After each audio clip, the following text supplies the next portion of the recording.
बिस्मिल्लाहिर्रहमानिर्रहीम। अस्सलाम वालेकुम। मैं इस्लामुद्दीन साजिद और उम्मीद है आप सब खैरियत से होंगे। आज दो तीन बड़ी खबर थे और मैं चाह रहा था कि आप लोगों के साथ शेयर करूं। एक तो कल लंदन के अंदर जो तस्नीम हैदर शाह, जो अपने आप को मुस्लिम लीग नून लंदन के तर्जुमान करार दे रहे थे और मुस्लिम लीग ने उसको मुस्तरद कर दिया कि ये हमारा कोई तर्जुमान वहाँ पे नहीं है। उन्होंने जो इंकशाफात किए कि अरशद शरीफ शहीद और इमरान खान को कत्ल करने का जो प्लान था वो लंदन में बना था, नवाज शरीफ की मौजूदगी में बना था और इसमें मुस्लिम लीग नून के कुछ और भी लोग शामिल थे। और उन्होंने नासिर भट्ट, जो नवाज शरीफ का राइट हैंड है लंदन के अंदर, और शायद आप लोग ने उनका नाम सुना होगा कि उनकी जो वीडियो जज के वीडियो स्कैंडल आया था उसमें वो मरकज़ी किरदार रहे। उनका नाम भी लिया कि उन्होंने उनको बुलाया था और नवाज शरीफ से उनका तारुफ गुजरात के अंदर शूटर अरेंज करने के हवाले से किया था। ये बड़ी संगीन नवीयत के इल्ज़ामात है यकीनी तौर पे, और ये बंदा, इसका बैकग्राउंड अगर आप देख लें तो इनके खिलाफ यहाँ भी मुकदमात दर्ज है और एक क्रिमिनल टाइप का बंदा है। तो यकीनी तौर पे आप इस तरह के बंदे से कुछ भी एक्सपेक्ट कर सकते हैं, जिस तरह की उसने खुद ही क्लेम किया और खुद ही ये बात कही कि उनको बुलाया गया था कि उनको शूटर्स चाहिए, और फिर उसने उनसे टाइम लिया और उसके बाद फिर 29 अक्टूबर को उनको बताया गया कि मैं अरेंज नहीं कर सकता, और फिर नासिर भट्ट ने कहा कि वो हमने बंदोबस्त कर लिया है। ये उनके इल्ज़ामात थे उनके खिलाफ। लेकिन उस बंदे के नवाज शरीफ और नासिर भट्ट के साथ काफ़ी सारे तस्वीर अभी तक सोशल मीडिया पे नज़र आए हैं, और यकीनी तौर पे चूँकि उसने ये बात भी कही कि लंदन पुलिस के साथ उन्होंने ऑलरेडी कंप्लेंट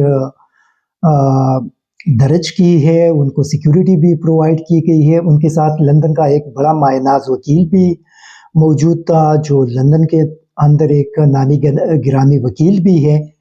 और इसी वजह से अभी मैं देख रहा था सोशल मीडिया पे, तो उनके फैमिलीज़ वाले कह रहे हैं कि वो कल से गायब हैं और कल से उनका कुछ पता नहीं चल रहा कि वो कहाँ पे है, और वो सारे परेशान भी हैं। और ये भी एक दावा किया गया था कि मुस्लिम लीग नून उनको अप्रोच कर रही है, उन पे दबाव डाल रही है कि वो अपना बयान तब्दील करे। लेकिन जो कुछ भी होगा, लेकिन ये एक बड़ा सीरियस नौइयत का उनके एलिगेशंस या उनके इल्ज़ामात थे जो उन्होंने नवाज शरीफ पे लगाए और साथ मरियम नवाज के ऊपर लगा दिए। और यकीनी तौर पे इसको अगर आप सोच ले तो ये कोई मामूली इल्ज़ामात नहीं है। और उसके बाद फिर हमने देखा कि अचानक नवाज शरीफ के हवाले से ये खबर आई कि वो अपने फैमिली के हमरा यूके से निकल गए हैं, यूके से चले गए हैं, और अभी यूरोप के मुख्तलिफ ममालिक के विज़िट पे निकले हैं। ये शायद का पिछले 3 साल के दौरान पहले मर्तबा वो लंदन से बाहर निकल गए हैं। और उसके साथ साथ फिर एक खबर ये भी आ गई कि उनको डॉक्टरों ने पूरी तौर पर मशवरा दिया कि वो लंदन को छोड़ दे और अमेरिका चले जाए, क्योंकि उनको इलाज की ज़रूरत है और उनका इलाज अमेरिका के अंदर हो सकता है। तो अभी इस वाक़ये के बाद, इस प्रेस कॉन्फ्रेंस के बाद, ये दोनों जो खबरें हैं वो सामने आ गई कि चलो यूरोप का विज़िट शायद उनका पहले से प्लान था, हम ये कहेंगे। लेकिन जो अमेरिका का है, क्या लंदन के अंदर वो फैसिलिटीज़ नहीं है, मेडिकल फैसिलिटीज़ जो अमेरिका के अंदर मौजूद हैं? अगर उनका इलाज पिछले 3 साल के दौरान लंदन के अंदर न हो सका, तो क्या वो इलाज अमेरिका के अंदर अभी होगा?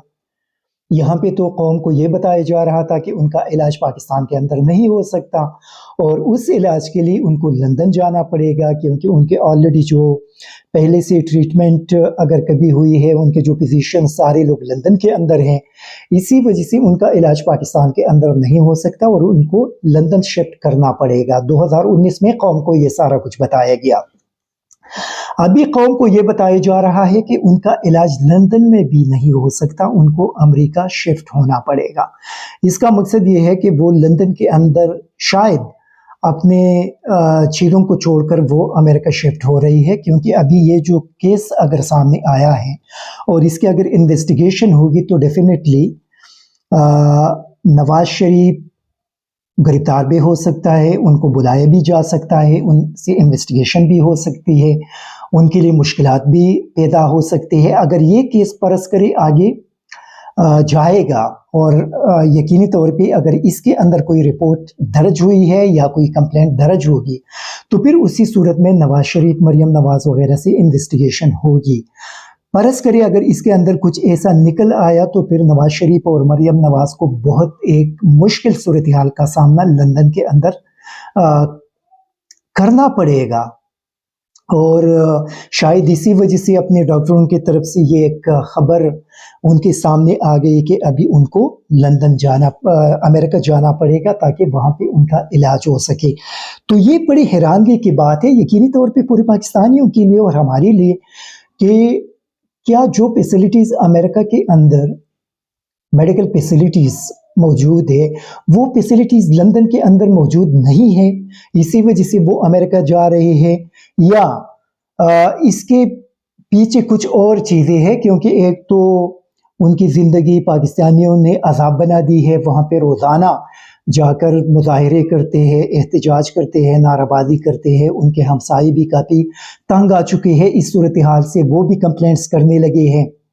تو کیا اس صورتحال کی وجہ سے لندن کو چھوڑا جا رہا ہے، یا یہ جو نیا کیس سامنے آیا ہے اس کے وجہ سے لندن کو چھوڑا جا رہا ہے؟ کیا میاں صاحب ابھی امریکہ کے اندر اپنے لیے محلات خریدیں گے، وہاں پہ رہیں گے، مریم بھی وہاں پہ شفٹ ہو جائے گی؟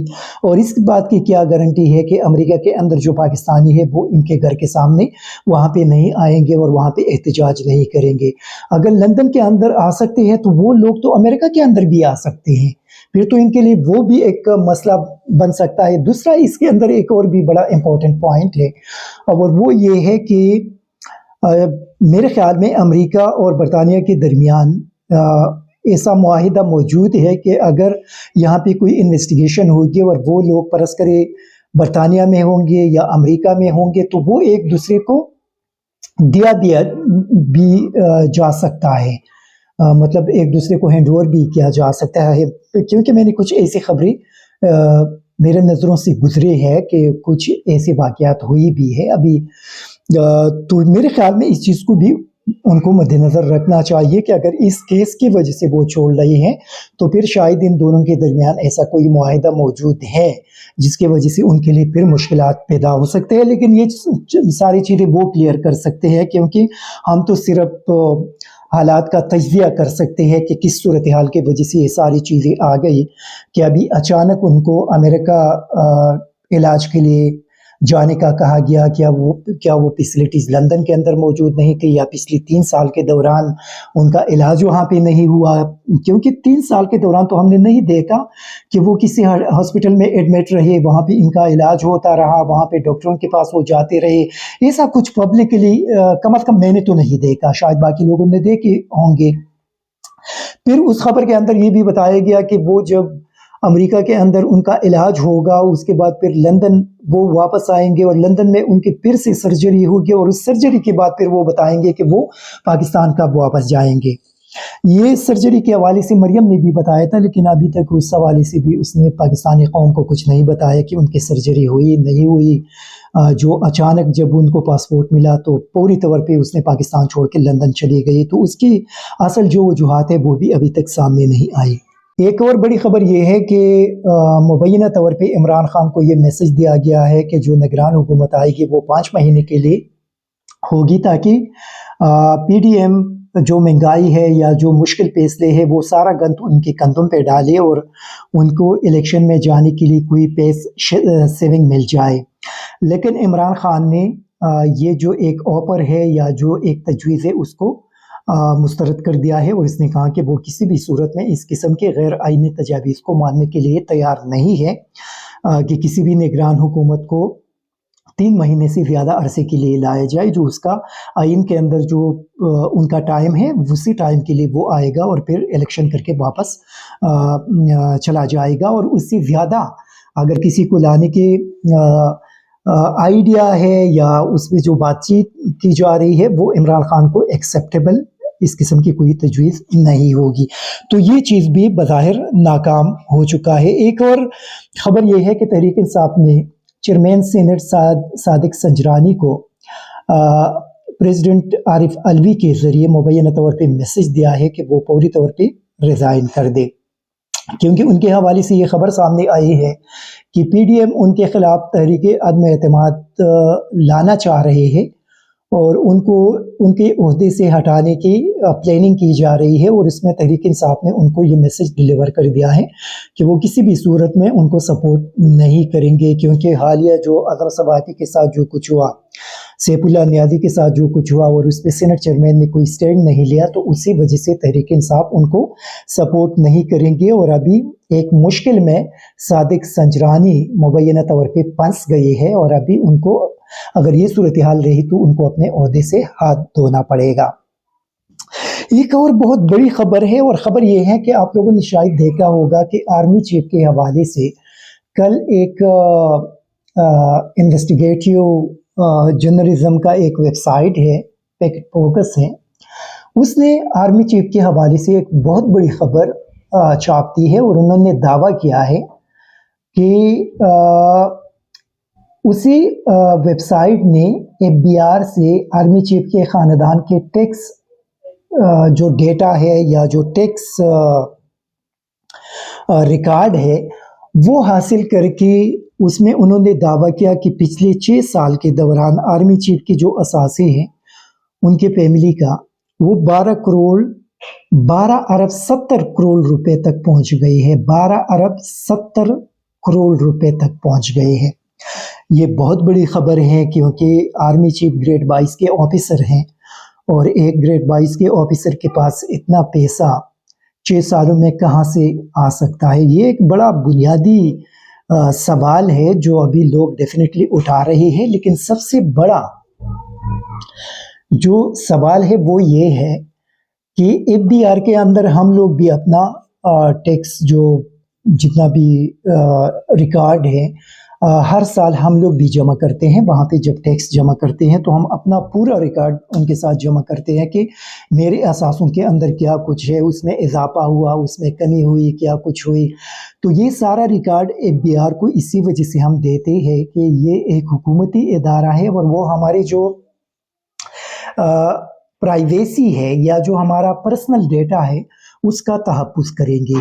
सवाल ये है कि इसाक डार क्या कौम को ये बता सकते हैं कि उनके मिनिस्ट्री में आर्मी चीफ का डेटा किस तरह लीक किया और ये डेटा किसके हुक्म पर लीक किया गया, क्योंकि एफबीआर का जो भी ऑफिसर हो वो इस काबिल कभी भी नहीं बन सकता कि वो किसी भी इस किस्म के ताकतवर बंदे का डेटा लीक करे।